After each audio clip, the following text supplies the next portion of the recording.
Hi, let's talk about the Doppler effect.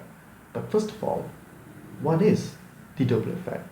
According to the Britannica.com, Doppler effect states that the apparent difference between the frequency at which sound or light waves leaves a source and that at which they reach an observer caused by the relative motion of the observer and the wave source. Since now we know what does a Doppler effect means, let's dive into the formula. This is the formula of the Doppler effect.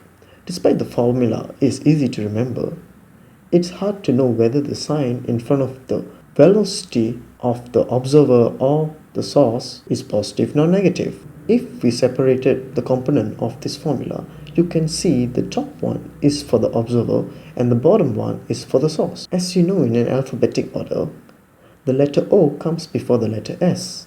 Now imagine there's an x-axis line under this letter. So if an observer moves towards a stationary source, the sign before the VO is positive. If moving away, then it is negative. Same goes to the source.